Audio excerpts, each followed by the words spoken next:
विषय आपण तोच घेत आहोत, सध्या सामाजिक प्रश्न बनलेला मनोज जरांगे पाटील यांचं मराठा आरक्षणाचा विषय। गेली 2 दिवसापासून हे आंदोलन वेगळ्या अवस्थेत पोहोचलेलं आहे।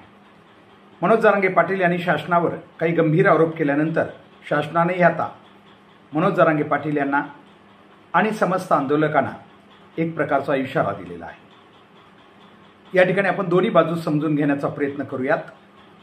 पहिली गोष्ट, हे मराठा समाजाला निसंदेह मान्य करावं लागतं की मनोज जरांगे पाटील यांनी उभा केलेले हे प्रचंड मोठं आंदोलन, याच्यासाठी त्यांचे मानावेत तेवढे उपकार कमी आहेत। एका सामान्य व्यक्तीनं एवढं मोठं आंदोलन उभा केलं आणि ज्या नोंदी, विशेषतः कुणबी असल्याच्या नोंदी मराठा समाजाला कधीच मिळणार नव्हत्या, त्या नोंदी केवळ आणि केवळ मनोज जरांगे पाटील यांच्या आंदोलनामुळे मिळालेले आहेत, हे कोणालाही नाकारता येत नाही।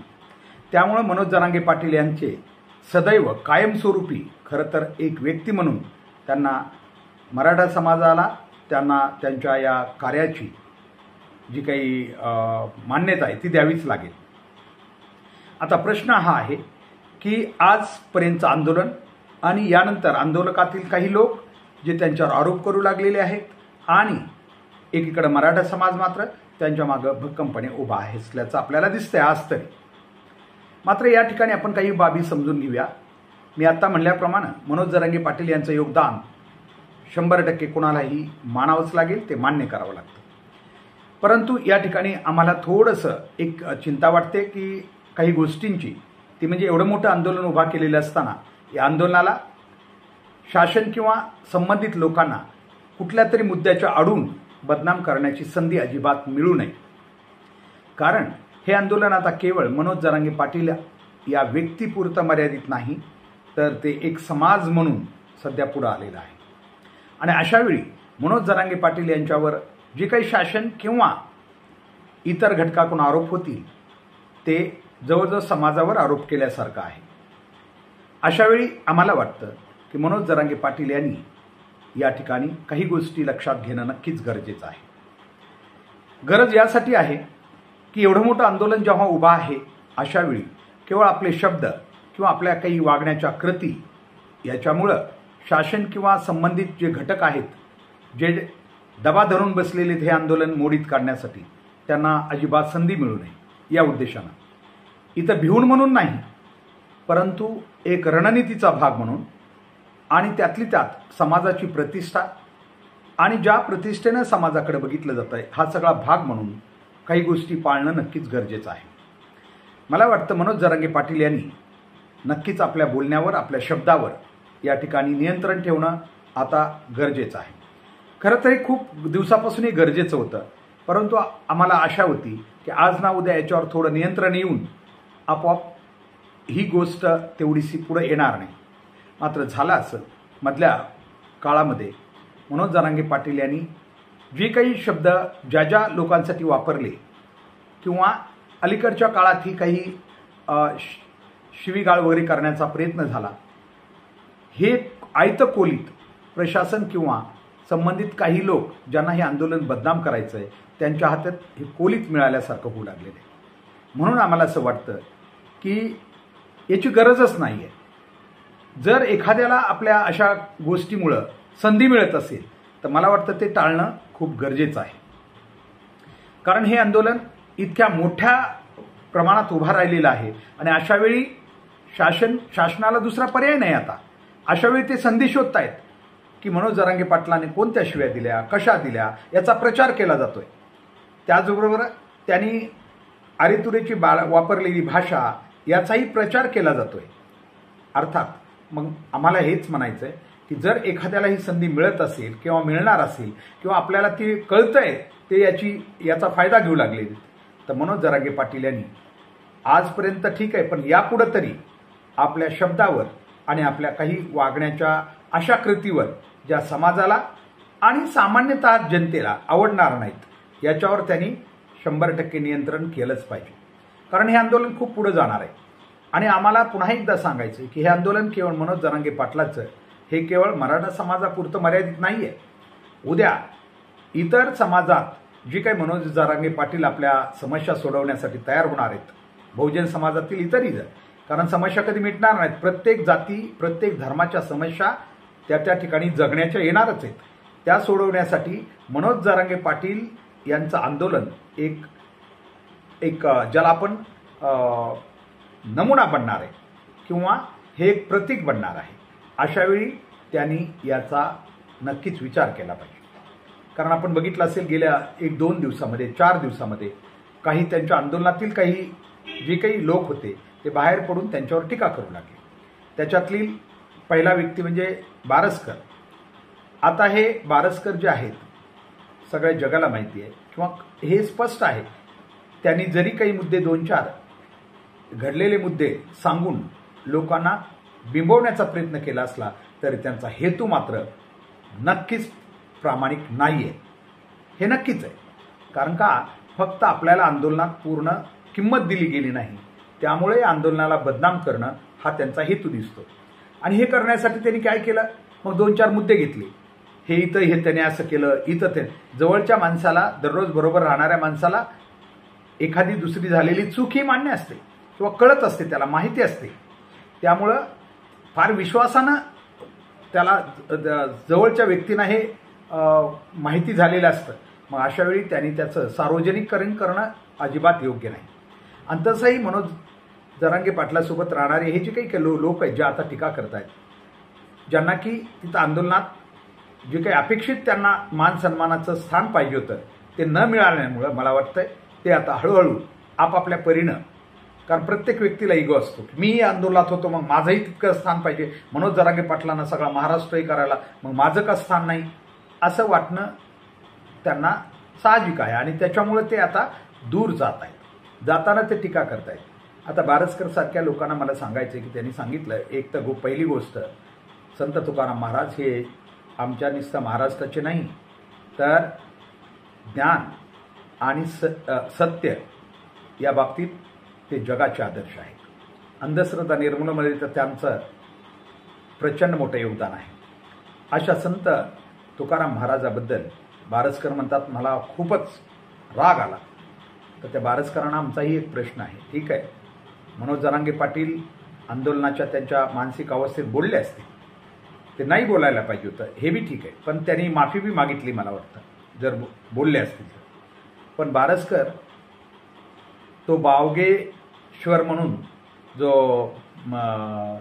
आलेला होता आपल्या महाराष्ट्रात, त्यानं संत तुकाराम महाराजाबद्दल जी काही टीका केली होती तिलाही लवकर पटली तुम्हाला, तिला नाही विरोध झाला तुम्हा लोकांकडून, कारण त्याला काही पक्षांचं काही नेत्याचं समर्थन होतं म्हणून तुम्ही तिथं काही पुढं गेला नाही. तर त्या जे काही बागेश्वर धाम आहे त्या महाराजांनी जी काही टीका केली होती आमच्या संत तुकाराम महाराजावर, ती तुम्हाला बरी पटली. त्यावेळेस तुम्ही विरोध केला नाही ना, भारतीय जनता पार्टी असेल किंवा तत्सम त्या विचारधारेनं त्यांचा विरोध केला नाही. त्यावेळेस संत तुकाराम महाराज महान नव्हते का, हा प्रश्न पुढे येतो. त्याच्यामुळे हे कारण काढून, कारण का संत तुकाराम महाराजांचं नाव घेतलं की संवेदना लोकांच्या जाग्या होतात, लोक भावनिक बनतील, असा बारस्करांचा प्रयत्न असेल तर ते चूक आहे. आणि इतरही काही लोक आहेत ना, त्यांना कदाचित आपलं आता राजकीय स्थान निर्माण करायचं आहे, त्यांना कुठून तरी राजकारणात आपली जागा पक्क्या करायच्या, ते लोक आता अशा टीका करणार आणि महाराष्ट्राला परिचित होण्याचा प्रयत्न करणार. त्यामुळे हे आंदोलन आता एका वेगळ्या अवस्थेतून जात आहे. पुन्हा आम्ही सांगतो, आमच्यासारख्या वैचारिक लोकांनी मनोज जरांगे पाटलाच्या आंदोलनाला डोळे झाकून कधीच साथ दिलेली नाही. आम्ही त्याच्यात काही गोष्टी पाहिलेल्या आहेत ज्या मराठा समाजाची आजची स्थिती अत्यंत दयनीय झालेली आहे. 80% जरी सर्वे सांगत असला 80%, तरी त्याच्याहून अधिक समाज हा अतिशय खालचं जीवन जगतोय. या समाजाला उभा राहण्यासाठी आता खूप मोठी गरज आहे. अशावेळी मनोज जरांगे पाटील यांच्यासारखा एखादा व्यक्ती या ठिकाणी समाजाच्या उन्नतीसाठी, समाजाच्या प्रगतीसाठी आणि समाजाला काहीतरी आधार मिळावा, समाजातील मुलांना युवकांना नोकरी मिळावी, याच्यासाठी आरक्षणासारखा मुद्दा हाताळत असेल तर त्याच्यासाठी आम्ही स्थान दिले. केवळ मराठा समाज म्हणून नाही तर कुठल्याही समाजामध्ये जेव्हा अशी आंदोलनं घडतात तेव्हा नक्कीच मराठा समाजातील आमच्यासारखे वैचारिक लोक अगदी इतर बहुजन समाजाच्या सुद्धा पाठीमागं 100% राहिल्याचं तुम्हाला दिसेल. कारण शेवटी गरिबी आणि अतिशय ज्याला आपण हलाखीची परिस्थिती की प्रत्येक समाजाला जेव्हा जेव्हा त्या परिस्थितीतून समाज जाईल तेव्हा त्यांना तोंड द्यावंच लागणार आहे. म्हणून मनोज जरांगे पाटील यांचं आंदोलन खरोखर खूप महत्त्वाचं वाटतंय. आजपर्यंत नाही, पुढेही आम्ही मनोज जरांगे पाटील यांच्या आंदोलनाला भक्कमपणे साथ देणारच आहे. कारण हे आंदोलन आता एक समाजाचं भविष्य बनलेले आहे. मात्र त्याचवेळी या आंदोलनावर आता असे हल्ले होत राहतील. कारण का की राजकीय किंवा इतर नजरेतून याच्याकडे बघितलं जाणार. मराठा समाजाच्या मताचं ध्रुवीकरण करण्यासाठी पुन्हा एकदा प्रयत्न होणार. कारण ओबीसी समाज आपल्या बाजूने उभा करण्यामध्ये एक विचारधारा, एक पक्ष जवळजवळ त्यांना तरी तसं वाटतं की ते यशस्वी झालेले आहे.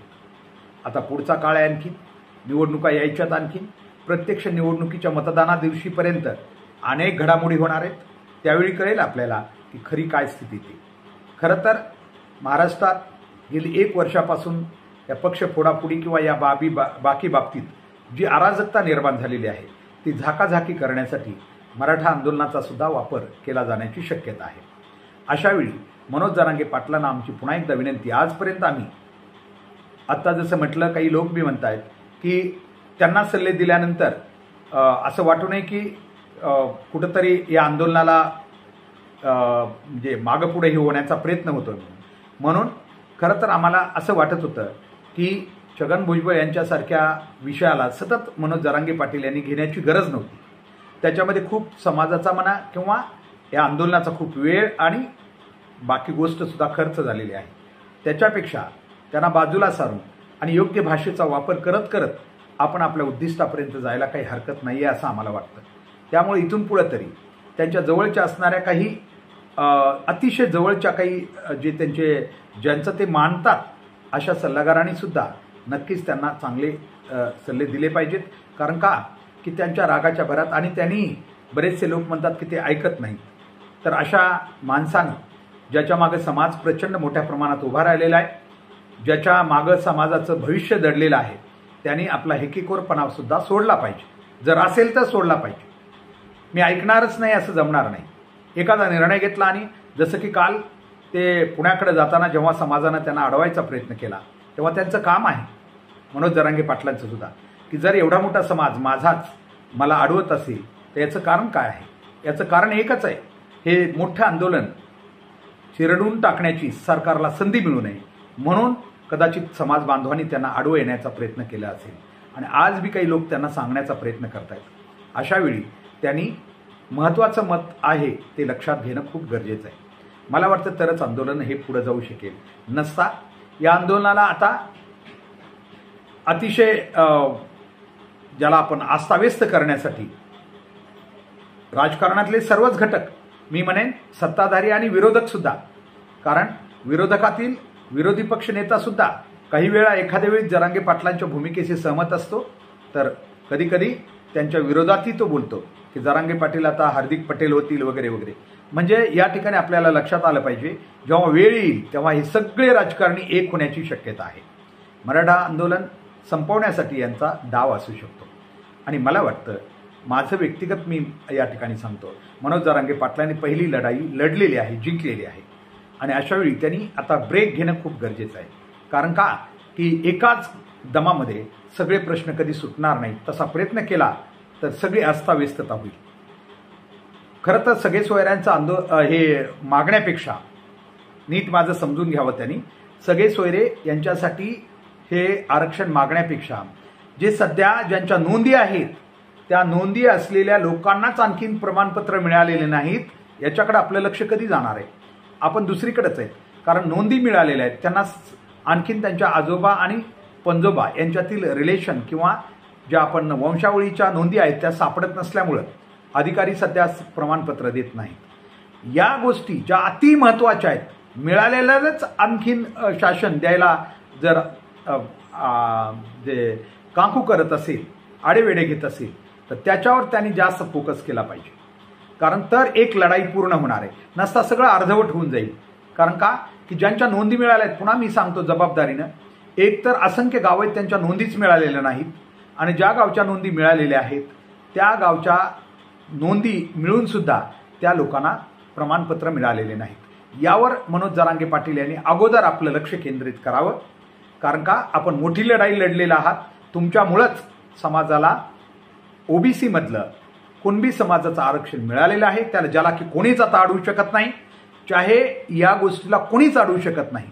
कोणी कितीही आंदोलनं केली, काही जीव दिले, तरीही कुणबी म्हणून मराठा समाजाचं ओबीसी या समुदायातून मिळालेलं आरक्षण आता कोणीच नाकारू शकत नाही. मात्र हे जे आहेत नोंदी त्याच पूर्ण करण्याचं बघावं. सगळे सोयरे इतर हे विषय आत्ता घेऊ नयेत. त्याच्यासाठी पुन्हा एकदा नवीन आंदोलन आपल्याला उभा करता येईल. मात्र सध्या शासनाला त्यांनी या नावाखाली अजिबात संधी देऊ नये असं आमच्यासारख्या वैचारिक लोकांचं मत आहे. शेवटी एक आंदोलन करताना आंदोलनकर्त्यांनी अतिशय संयम बाळगणं खूप गरजेचं आहे. आपल्या शब्दावर नियंत्रण ठेवणं गरजेचं आहे. ठीक आहे, आपली भाषा ग्रामीण आहे, हरकत नाही. आपल्याला जसं जमेल त्या भाषेत बोलावं, परंतु त्या भाषेमध्ये निश्चितच. म्हणून तर अजित पवार सारखे लगे पुढे येऊ लागलेले, हे जमणार नाही, ते जमणार नाही. एवढा इशारा, एवढा दम देण्याची ताकद त्यांना कशामुळे मिळाली? कारण आपल्याकडून काही शब्द गेलेले आहेत, त्याचं भांडवल त्यांना करण्याची संधी मिळते, हे आपण लक्षात घ्यावं.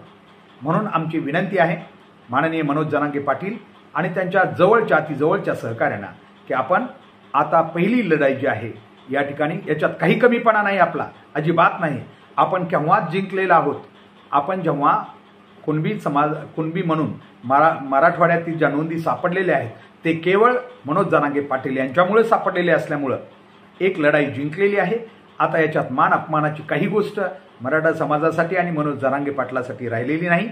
ऑलरेडी ते जिंकलेले आहेत. आता मात्र जो जिंकलेला भाग आहे, जसं आपण म्हणतो की जो जिंकलेला मुद्दा आहे त्याच्यातच पूर्णपणे आणखीन ज्या ज्या कमी आहेत त्या पूर्ण करून घ्याव्यात, जेणेकरून सगळे सोयऱ्यासारखे मुद्दे जे घटनात्मक अडचणीचे आहेत त्याच्यासाठी पुन्हा एकदा मोठी लढाई आपण लढावी, ज्यामध्ये आपल्याला इतर घटकसुद्धा, कारण तो मुद्दा हा केवळ मराठा आरक्षणाशी संबंधित नाही आहे. इतर ओबीसी किंवा इतर एससी जे आरक्षण पात्र समाज आहेत त्यांच्याशी तो मुद्दा आहे. त्यांना घेऊन तो लढा लढला पाहिजे. हे आपण एकट्यानं लढण्याची गरज नाही आहे. कारण तो मुद्दा जर सगळ्याला लागू होणार असेल तर आपण आपल्यासाठी तरी सध्या कुणबी समाजाच्या ज्या नोंदी सापडलेल्या आहेत त्या नोंदीवरच भर देऊन मराठा समाजाला जे कुणबी आता नोंदी सापडलेल्या आहेत त्यांना तरी किमान अगोदर आरक्षण आपण प्रक्रिया पूर्ण करून घ्यावी, तरच या आरक्षणानं मोठं यश म्हणजे मिळाल्याचं आपल्या सगळ्याला समाधान हे मानता येईल. कारण अद्यापही 70% लोकांना कुणबी नोंदी सापडून सुद्धा केवळ वंशावळीच्या समस्येमुळं त्यांना ते प्रमाणपत्र शासन देत नाहीये. हा महत्त्वाचा मुद्दा मला वाटतं या आंदोलनापुढं आज तरी आहे. मला खात्री आहे की या मुद्द्यावर नक्कीच माननीय मनोज जरांगे पाटील आणि त्यांचे सहकारी जे या आंदोलनाचा प्रमुख धागा आहेत, घटक आहेत, त्यांनी विचारात घेतील अशी अपेक्षा. धन्यवाद.